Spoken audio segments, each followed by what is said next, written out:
Hola, ¿cómo están? Estimados y estimadas estudiantes, en este proceso de formación docente. Bueno, el encuentro de hoy busca reflexionar a partir de esa carta número 1 de las cartas para quien pretende enseñar, texto de Paulo Freire. En este documento vamos a encontrar primero una referencia a este propio video, ¿bien? O sea, en el documento van a encontrar el link en donde a su vez van al video que presenta el documento. Pero también van a encontrar el texto de la primera carta escrita por Paulo Freire, ¿bien? Es un texto que no es difícil, es extenso, y que vamos a transitar algunas reflexiones. El objetivo no es que yo reemplace mediante esta charla la lectura del texto.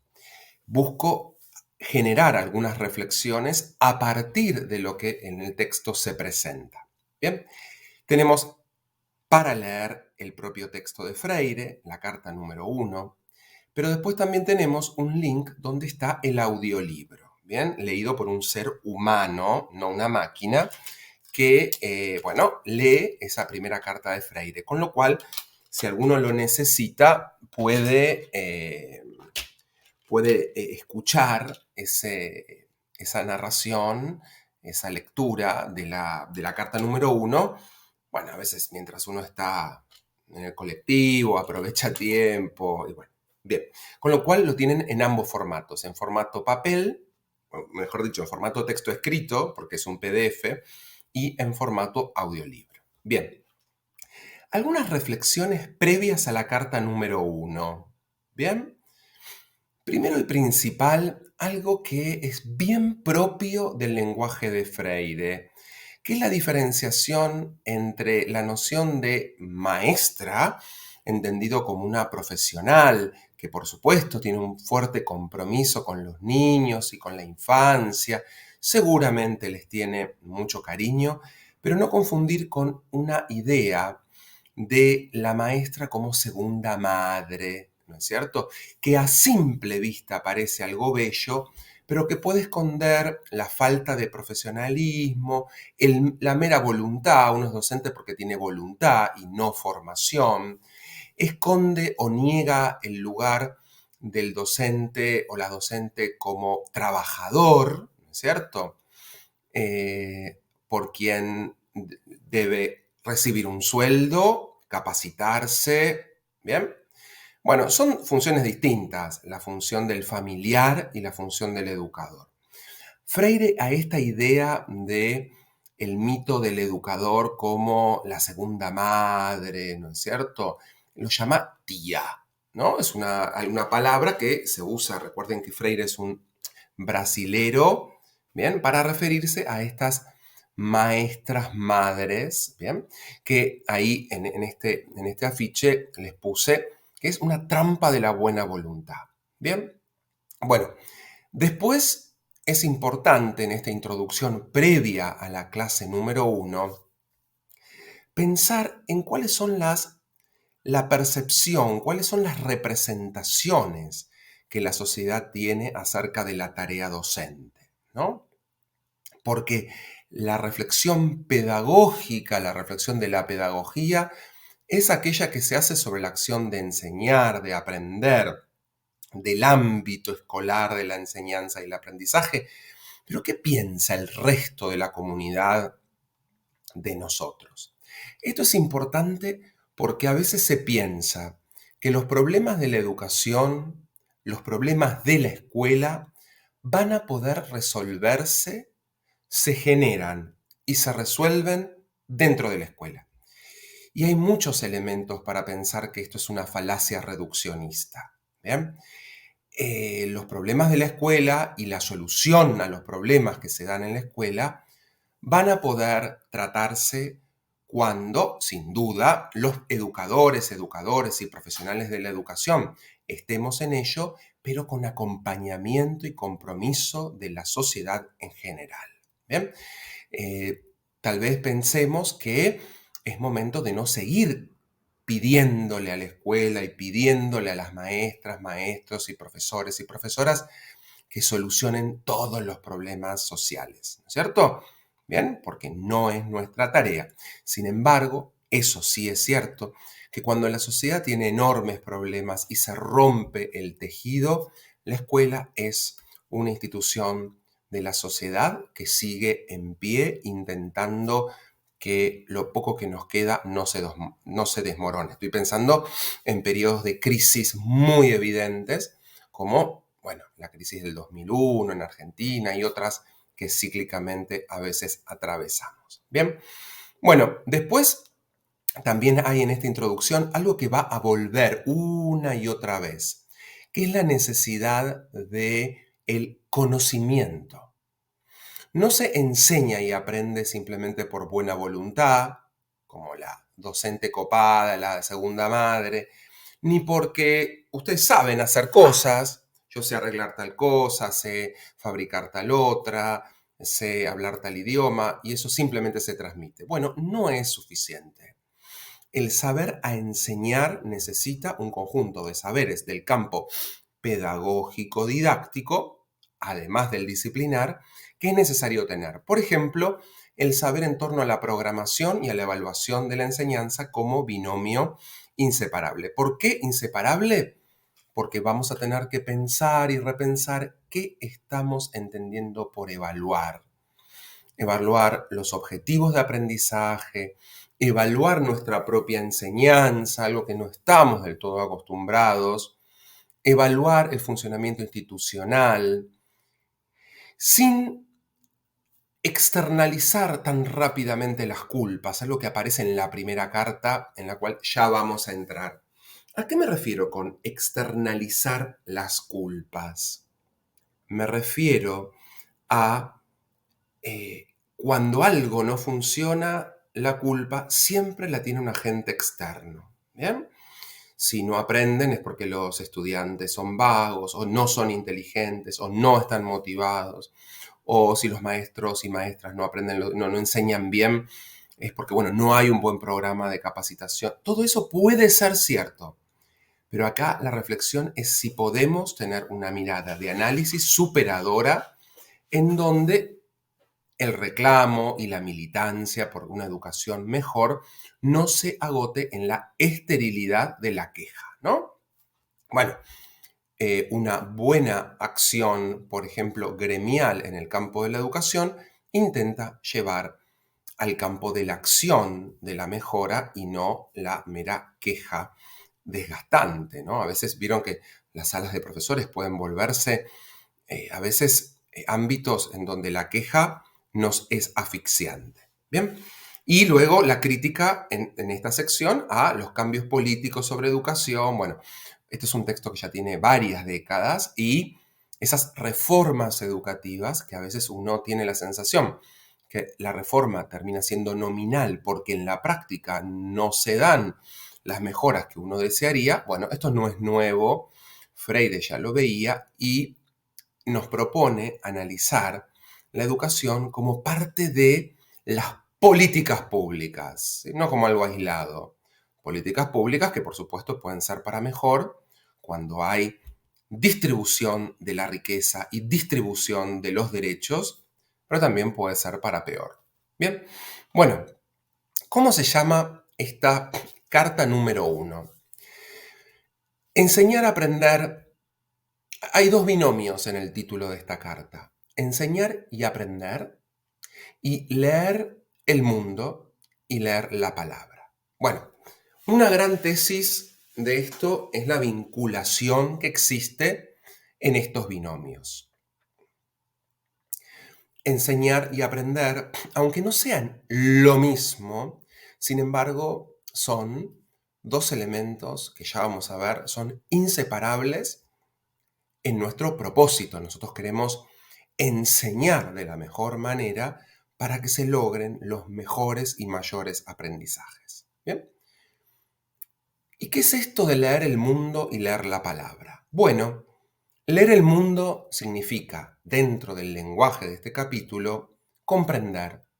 Comprender cómo son las cosas, comprender cómo se mueve la sociedad, comprender qué cosas tienen sentido, qué cosas son malas, qué cosas sirven, qué cosas convienen, qué cosas, cómo se mueven las instancias de poder, de economía, de ciencia.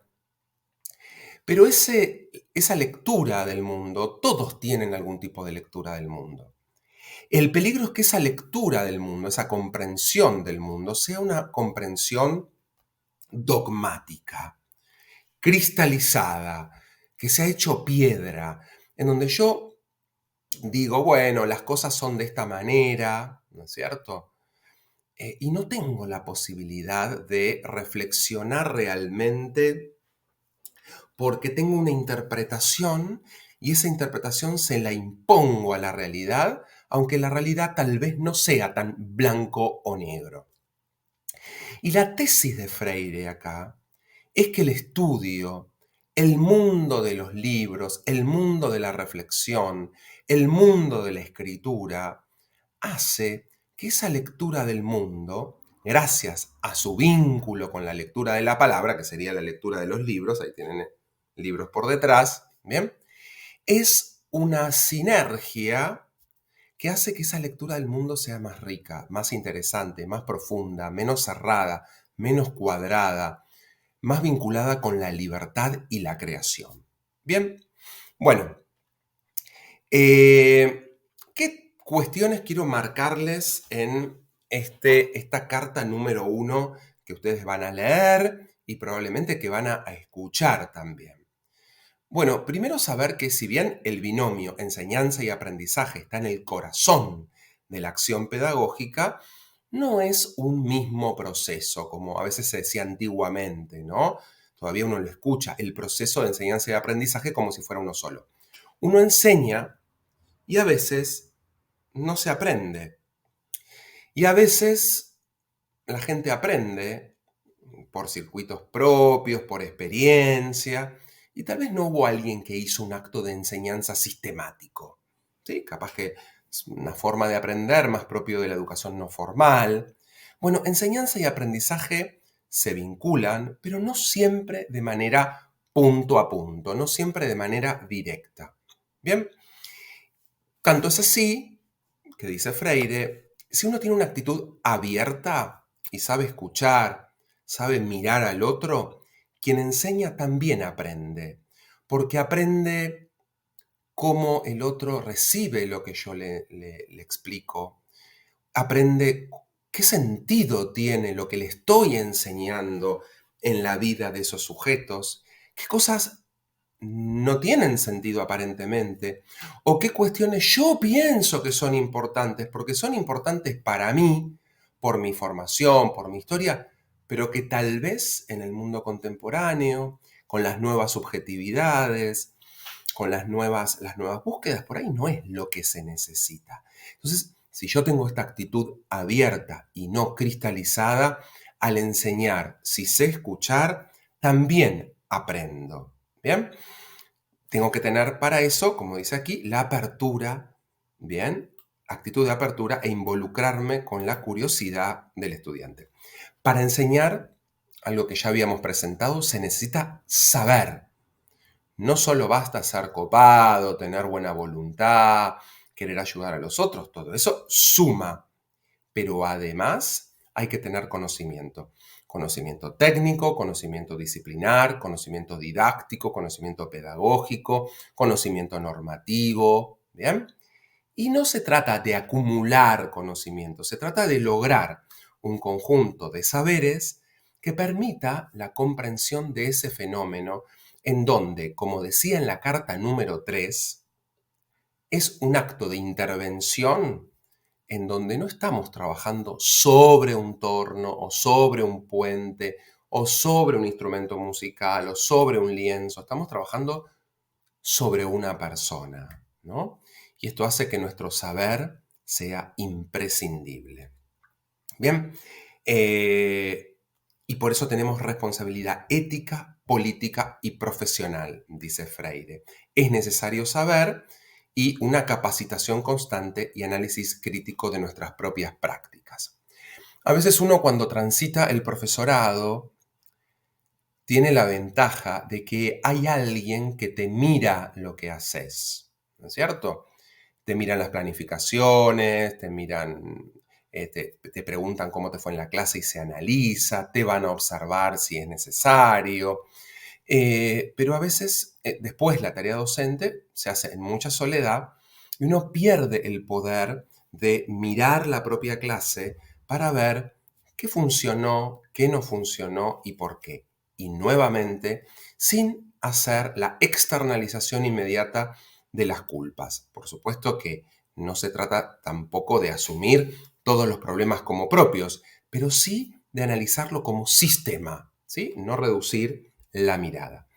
Bien, en esta primera carta, Freire va a volver una y otra vez sobre la lectura del mundo. Yo aprendo para leer el mundo y ser ahí un ciudadano crítico, emancipador. Bien, y la lectura de la palabra, el mundo de los libros, el mundo de las teorías, el mundo de las técnicas, bien, el mundo de la historia. Es necesario introducirme en ese campo de la cultura justamente para comprender el mundo de una manera mejor. Bien, promover la curiosidad, bien, ahí reflexiona sobre la importancia de la lectura comprensiva y no abandonar si no se entiende. Cuando Freire insiste en no abandonar cuando algo no se entiende, por supuesto que sirve también para la instancia del profesorado, pero se refiere a el docente tiene que tener las herramientas necesarias como para poder acompañar al estudiante cuando algo no le sale. No entiende un texto, tiene vocabulario difícil, no sabe cómo hacer un proceso en un taller, en un laboratorio, en el aula.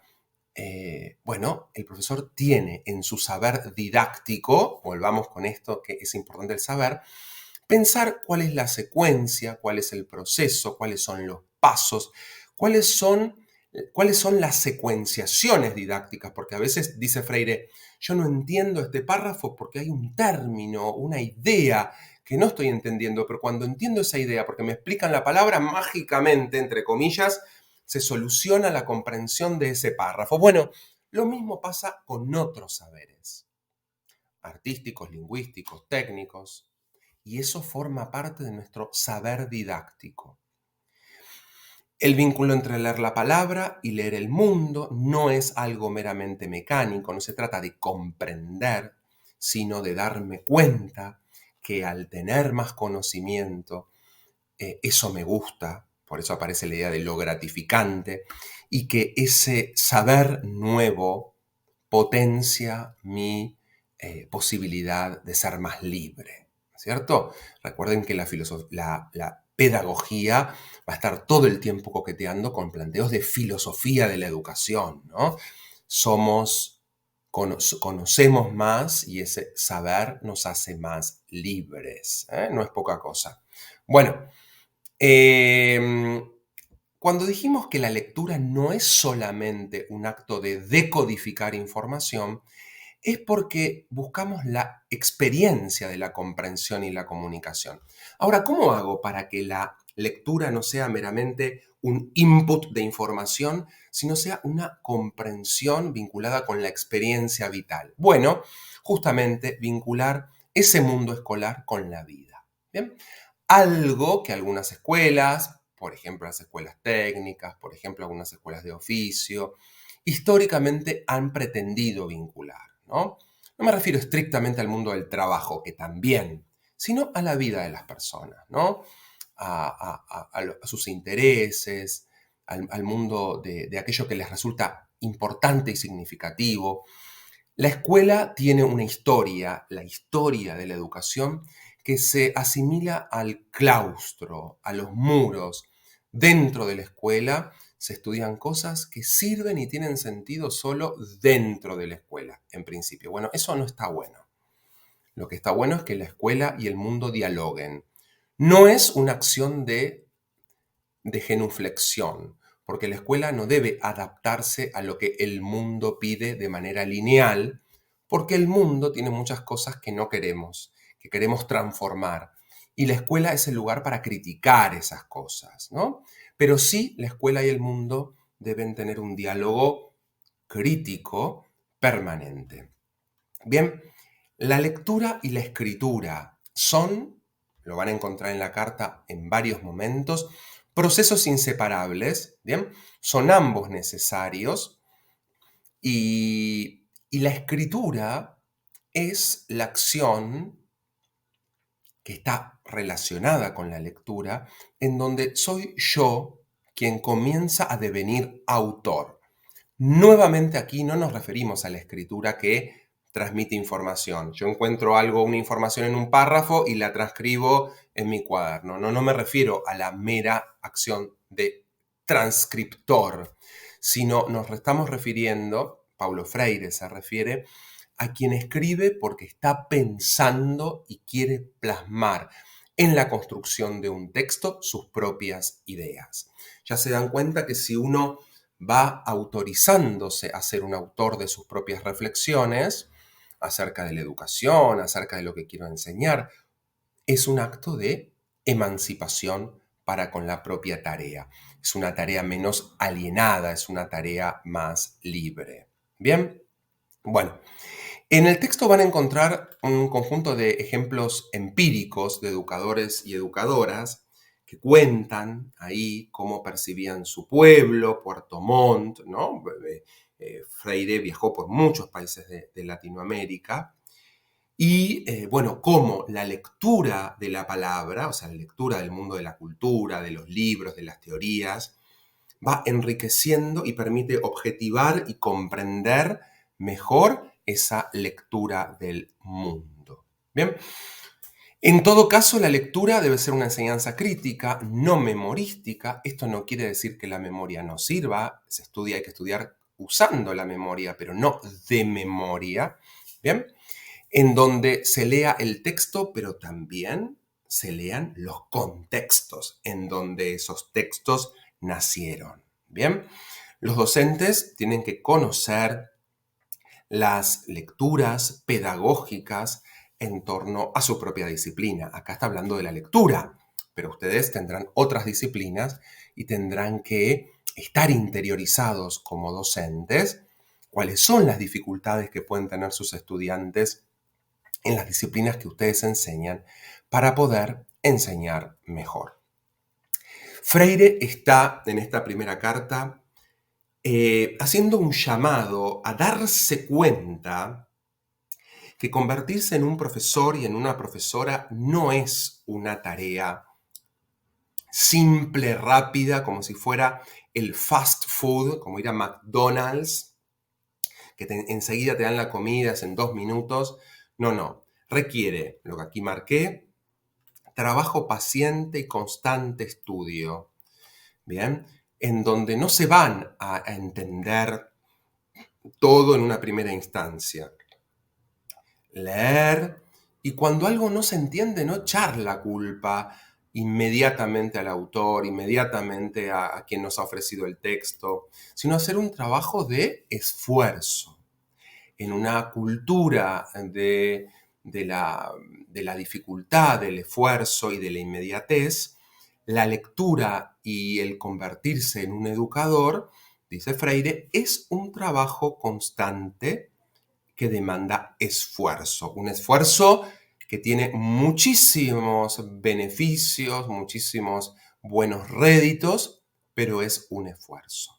Bien, bueno, ¿cómo hago para aprender, por ejemplo, a esto de leer la palabra, leer el mundo, convertirme, como empiezo a tener mis propias ideas, a ir escribiéndolas? Bueno, a leer se aprende leyendo y a escribir se aprende escribiendo.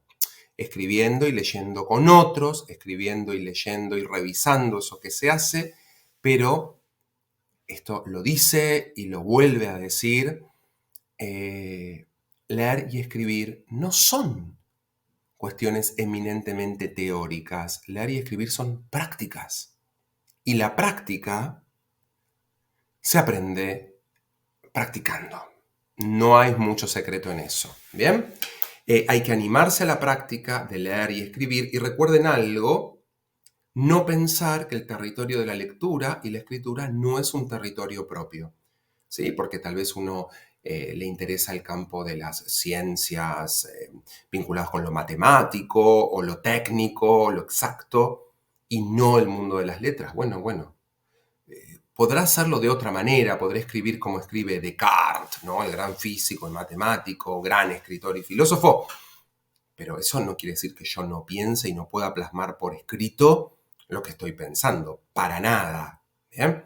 Cualquier docente es un profesor y una profesora, independientemente de la disciplina a la cual después se dedique, ante todo es un educador y educadora, y por lo tanto esta actitud crítica y creativa que invita al estudiante a través de la lectura de la palabra, potenciar la lectura del mundo y en esa lectura crítica y creativa poder ir pensando lo propio y eso propio plasmarlo en texto escrito. Así como lectura y escritura eran inseparables en esta última sección de la carta 1, también lo es oralidad y escritura. Son dos cuestiones diferentes, son dos usos de la lengua distintos, pero sin embargo se potencian, se necesitan, se aprenden en pos de lograr una autonomía progresiva. ¿Bien? Esto es parte de la secuencia. Uno tiene que acompañar el crecimiento, como el crecimiento de cualquier niño o joven, de lo más simple, siempre significativo, siempre que interpele, aunque sea un niñito pequeño, digamos, aunque sea un adolescente de primer año, escuela, secundaria, pero de lo más simple a lo más complejo. Bueno, les mando un saludo, espero que todo esto haya sido de provecho. Entren con estas llaves temáticas a la carta número 1 de Freire y nos estamos leyendo, nos estamos viendo. Un saludo.